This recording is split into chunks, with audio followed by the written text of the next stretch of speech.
पुजारी अभी भी मुखिया के घर पर ही मौजूद था। जब निशिर मोलो की आवाज आना बंद हो गई तो सभी लोग एक एक करके घर से बाहर निकले। मुखिया और ठकुराइन भी पुजारी के साथ घर से बाहर निकल आए। मुखिया जी, अब हमें तांत्रिक बाबा को खबर कर देनी चाहिए। हाँ पुजारी जी, लेकिन पहले पता तो चले कि निशिर मोलो ने किसी को अपना शिकार बनाया है या फिर वो ऐसे ही चले गए। इस तरह राजमहल में इशिता, मेघना और अनुज तीनों उस दरवाजे की तरफ हैरानी से देख रहे थे जो अभी खुला था। उसके अंदर से काला लबादा पहने कोई बाहर निकला जिसके हाथ में एक अजीब सा दिखने वाला गुड्डा था। कौन? वो कुछ और बोला नहीं और लंबी लंबी भयानक सांसें लेने लगा।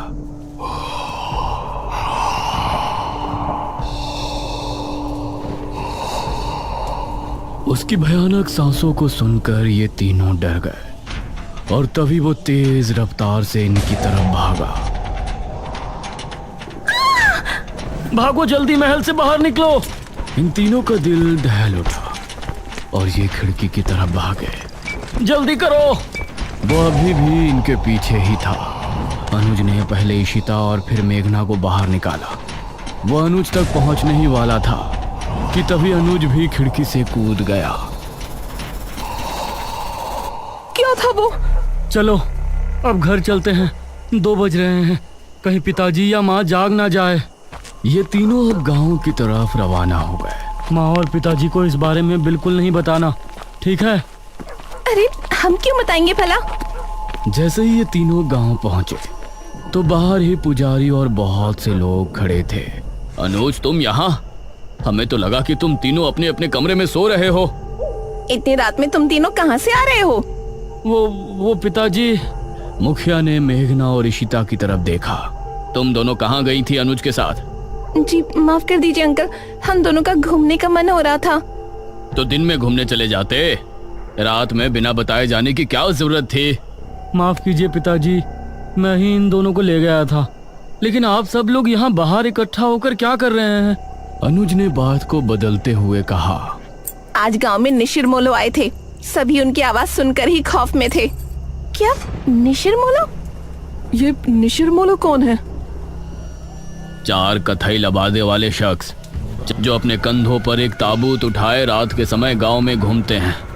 उनकी आंखें लाल चमक रही होती हैं। रात के समय गांव में घूमते हैं। उस समय अगर वो किसी को देख लेते हैं या कोई उन्हें एक बार देख लेता है तो वो उसे अपने साथ ले जाते हैं। सभी गांव के लोग तो अपने अपने घरों में थे, लेकिन वो लोग संपत और कप्ता को ले गए। वो बाहर ही जुआ खेल रहे थे। अनुज, इशिता और मेघना तीनों ही ये सुनकर चौंक पड़े। पिताजी, लेकिन इससे पहले तो ऐसा गांव में कुछ भी नहीं हुआ, न ही आपने मुझे कभी इसके बारे में बताया। ये 400 साल पहले की बात है बेटा, हमारे महाराज के समय की बात। लेकिन उस समय किसी तरह उनको रोक दिया गया था, लेकिन अब अचानक वो कैसे जाग उठे, ये तो बात समझ के बाहर है।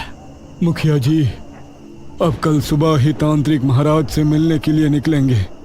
फिलहाल सभी लोग अपने अपने घरों को जाएं और निशिर मोलो से सावधान रहें। ये सुनकर सभी गांव के लोग अपने अपने घरों को चले गए, लेकिन अब सभी के दिल में अजीब सा डर बैठ गया था। इशिता और मेघना भी अपने कमरे में पहुंची। ये तो बहुत बड़ी गड़बड़ हो गई। हम लोग तो यहाँ पर मृत्युंजय अमृत के लिए आए थे और यहाँ तो राजमहल निशिर मोलो पता नहीं क्या क्या सुनने में आ रहा है। ये लोग अब हमें मृत्युंजय अमृत तक लेकर भी जाएंगे या नहीं? अरे तुझे दिख नहीं रहा यहाँ कितनी प्रॉब्लम है? हम दोनों सुबह यहाँ से जा रहे हैं बस। नहीं, मैं नहीं जा सकती। लेकिन क्यों? वो मृत्युंजय अमृत। इतना कहकर मेघना ने आगे कुछ नहीं कहा। आपने बिना सोचे समझे उन दोनों लड़कियों को घर में जगह क्यों दे दी? देखा ना अब क्या हुआ। ठकुराइन, वो लड़कियां तो अनजान है, लेकिन अनुज को तो सब कुछ पता है ना। वो उनको लेकर रात में निकल गया, इसमें हम उनको दोषी नहीं ठहरा सकते। उनको लेकर जाने वाला तो हमारा ही बेटा है ना। कुछ ही देर में सभी एक एक करके सो गए।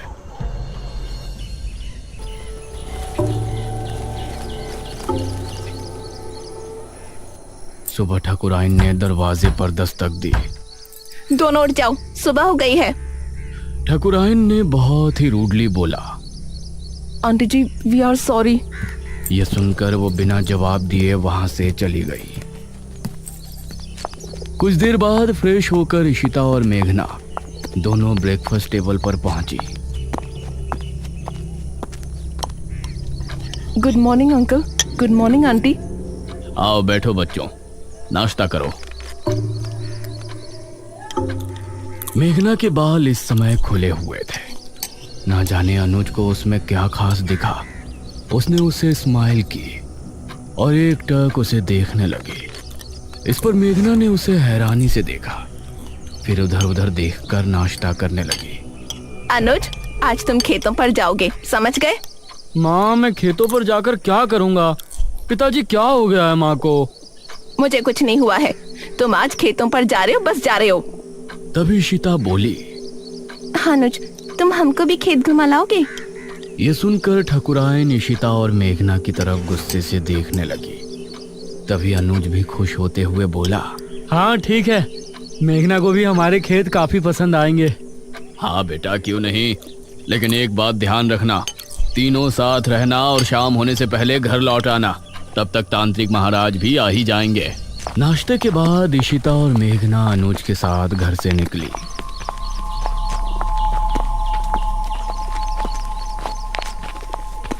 तुम अंकल आंटी के सामने मुझे ऐसे क्यों घूर रहे थे? तुम सच में शहर से ही हो ना? क्यों, कोई शक है? शहर की लड़की होती तो अब तक समझ जाती कि मैं उस पर लाइन मार रहा हूँ। वो मतलब स्लिप हो रहा हूँ। अनुज, उसे ऐसे मजाक बिल्कुल पसंद नहीं।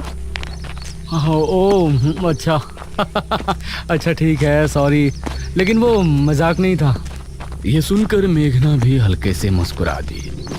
ये लोग अब घने जंगल में पहुंच चुके थे। वैसे अनुज, यहाँ आने से पहले हमने कुछ सुना था। क्या सुना था? यही ना कि हमारे गांव के लोग एक नंबर के बेवकूफ है।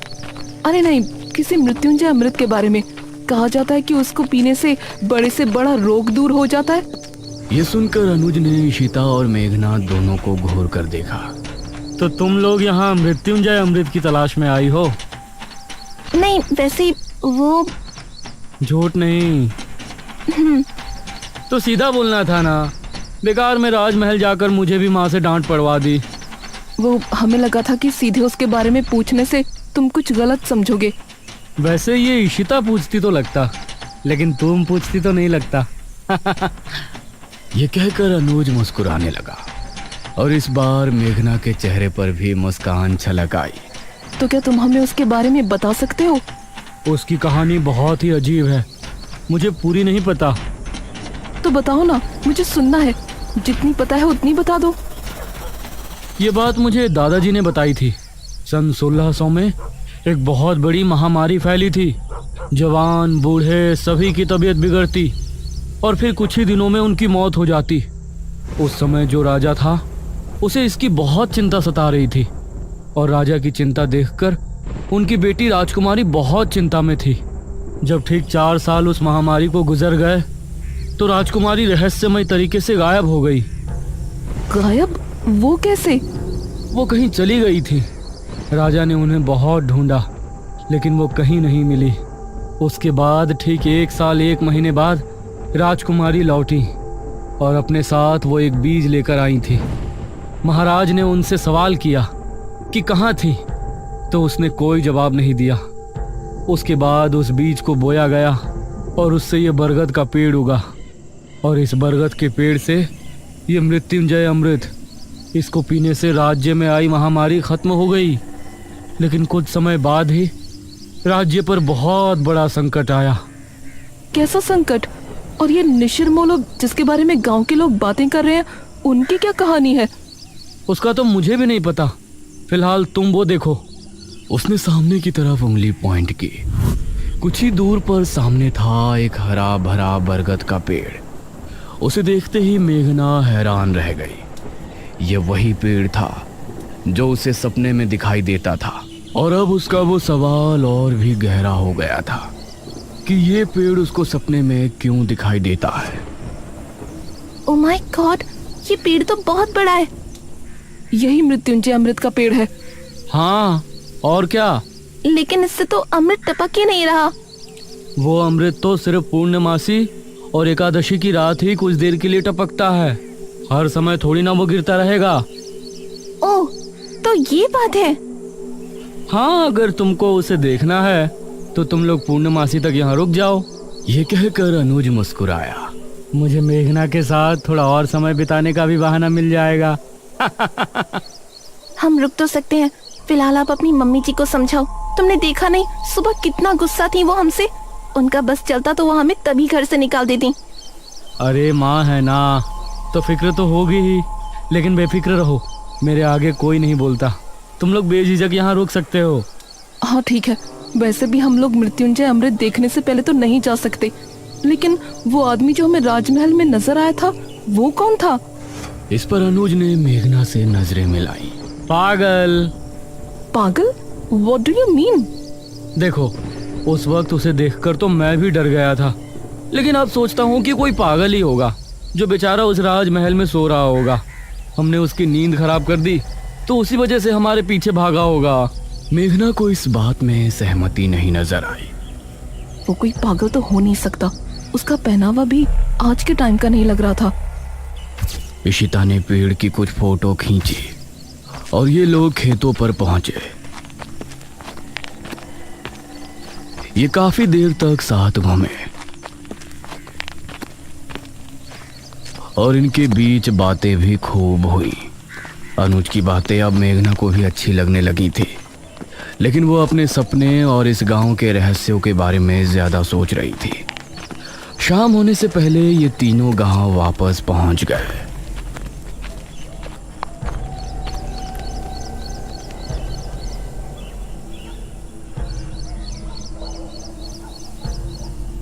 रात होने वाली है। पुजारी जी अभी तक तांत्रिक महाराज को लेकर नहीं आए।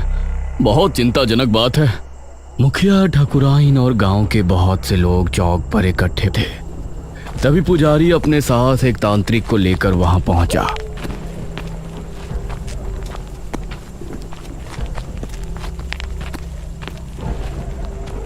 प्रणाम बाबा। प्रणाम। तांत्रिक महाराज नहीं आए? तांत्रिक महाराज शाम से ध्यान मग्न बैठे हैं। वो सुबह सूरज निकलने से पहले नहीं उठ सकते, इसलिए मैं उनकी जगह यहाँ आया हूँ। आप निशिर मोलो के बारे में सब जानते हैं ना? चिंता ना करें, तांत्रिक महाराज का आशीर्वाद हमारे साथ है। हम आपकी समस्या का निवारण करने की पूरी कोशिश करेंगे। तो बताइए तांत्रिक जी, क्या करना होगा? हम पूरी रात जाग कर एक अनुष्ठान करेंगे जो कि गांव के चौक पर होगा। यह पता लगाएंगे कि निशिर मोलो अचानक कैसे जाग उठे। आप सामग्री तैयार करें। एक बार अगर हम अनुष्ठान शुरू कर देंगे तो उसके बाद पूर्ण होने से पहले उठने का हमारे पास कोई कारण नहीं होगा। बहुत बहुत धन्यवाद बाबा, भगवान आपको सफल करे। इशिता ने चुपके से मेघना से कहा, ये लोग सच में बेवकूफ हैं या मुझे ऐसा लग रहा है? ये तू क्या कह रही है? और क्या, वो आदमी गायब हुए हैं, उसके पीछे कोई और वजह भी तो हो सकती है। जरूरी है कि उन्हें किसी भूत ने उठाया हो। निशिर मोलो, चुप कर। कुछ ही देर में अनुष्ठान की पूरी तैयारी हो गई। एक अग्निकुंड, एक कपाल और एक नर हथहड्डी। उसके आसपास 4 धूप बत्तियों से धुआं निकलकर वातावरण को शुद्ध कर रहा था। आप सभी अपने अपने घरों में जाएं और अनुष्ठान के सफल होने की प्रार्थना करें। हवा फिर से तेज हो गई थी। चौक पर सिर्फ तांत्रिक और पुजारी नजर आ रहे थे। मेघना और इशिता खिड़की से तांत्रिक को देख रहे थे। मुखिया, अनुज और ठाकुराइन सोफे पर बैठे थे। अरे मेघना, क्या कर रही हो वहाँ? आकर बैठो ना, कुछ नहीं होने वाला इन लोगों से। अनुज, तुम खुद किसी को नहीं मानते तो मानने वाले का मजाक भी मत बनाओ। अभी ये लोग बातें कर ही रहे होते हैं कि तभी भारी कदमों के साथ 4 निशिर मोलों की आवाज जैसे ही गूंजना शुरू हुई, गांव के सभी लोगों का दिल बुरी तरह से दहल गया।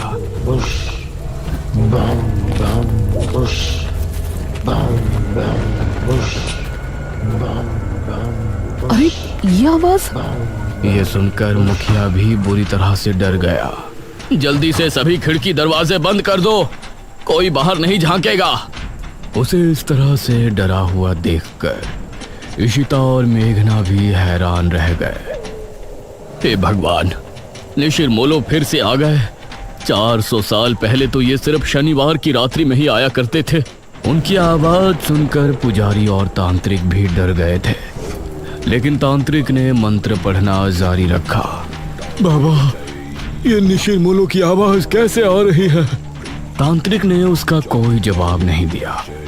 पुजारी भी डर गया था, इसलिए वो भी चुपचाप मंदिर की तरफ रवाना हो गया। वो आवाजें अब तेज होती जा रही थी।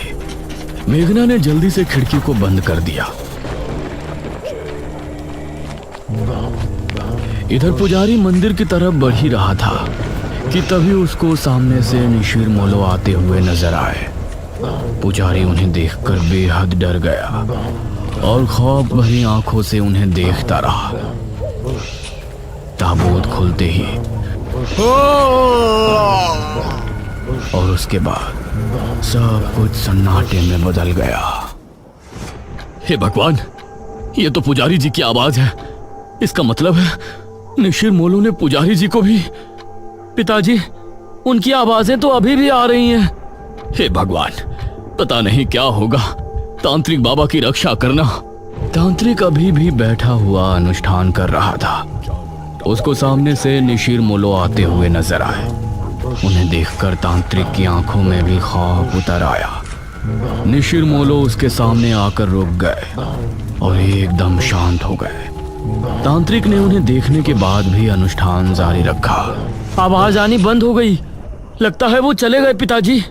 नहीं, अभी कुछ देर अंदर ही रहो। जब तक तांत्रिक महाराज खुद नहीं कह देते, कोई बाहर नहीं जाएगा। तभी तांत्रिक बाबा की एक दर्दनाक चीख फिजा में गूंजी।